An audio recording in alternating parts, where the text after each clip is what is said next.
Life is hard as a shepherd, living out in the fields, sleeping in basic dwellings with rough beds, and waking up to a morning wash in the trickle of a stream nearby. It's that time of year, the transition into autumn. Days are still warm, and the nights are quite comfortable still. Out in the fields, nothing much happens. Night after night, day after day, one learns to observe the small things of life. When dusk arrives, the skies turn rosy pink. Shadows lengthen. There are the sounds of the animals all around. The flock bleating incessantly. As summertime lambs search for their mothers for a supper time feed. And the birdsong is on its final flourish before they settle down in their nests for the night. As the sounds ebb away, the trickle of the stream running over the rocks becomes more audible. The crack of the fire as sticks collapse, revealing more embers. It is a pleasant place to sit and rest. As the silence grows, there is the occasional bleat of the sheep, especially if foxes are sensed around the flock. The early warning for us to be ready for the craftiest and most cunning of all creatures. Night skies are usually cloudless at this time of year, and the night we shall never forget was no exception. The surrounding hills, silhouetted against a backdrop of stars, countless in number, especially in this moonless night. Bethlehem up above us is busy, and candlelights can be seen here and there. All accommodation is full tonight. The skies leave me gasping in wonder. There may not be much to do, but with a light display like this, what entertainment is needed? Looking to the heavens, I turn to prayer, as I so often have, using words learnt long ago from my father in these very same fields.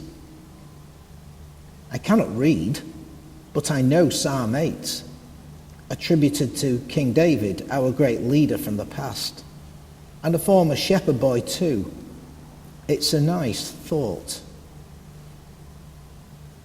O Lord, our sovereign, how majestic is your name in all the earth. You have set your glory above the heavens. Out of the mouths of babes and infants, you have founded a bulwark because of your foes, to silence the enemy and the avenger. When I look at your heavens, the work of your fingers, the moon and the stars that you have established, what are human beings that you are mindful of them, mortals that you care for them. Yet you have made them a little lower than God and crowned them with glory and honor. O Lord, our sovereign, how majestic is your name in all the earth. As I prayed over these words of God's glory and his complete knowledge of us, I became aware, suddenly, of a greater glory that I'd never known before. Beautiful brightness and holiness, and yet scary, as we threw ourselves to the floor in submission. Do not be afraid, the angel said.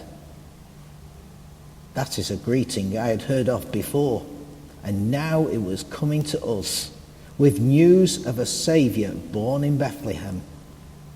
And the sign would be a child wrapped in bands of cloth and lying in a manger.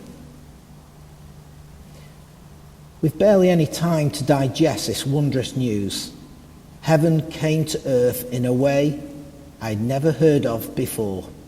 An army of angels, God's celestial army coming to us, singing in a way not of this world but of another, ethereal and with great purity and clarity, praising God in the highest heaven, and on earth peace. As quickly as the angels came, they went. With great haste, and leaving the sheep, we ran up the hill to Bethlehem. Our hearts were pounding, with deep, heavy breathing, but the adrenaline carried us into the town on the fastest run I had done for years. And we found the baby Jesus and his parents, and it was just as the angel had told us, a heavenly babe. Jesus, the light of the world and the love of God.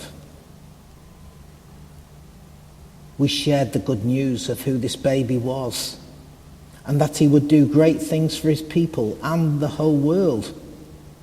And having seen God's glory in flesh and worshipped him in that humble, odorous stable, not really fit for a king, not fit for God's own son, or so it seemed to us, we ran home, filled with joy and praise for the living God, our faith strengthened. There would never be another night like it, ever. Why us, we wondered. We would always live to be shepherds, but our lives were changed forever in a spiritual sense. What happened to us that night would never be forgotten. A personal encounter with the living God. Jesus, the light of the world and the love of God.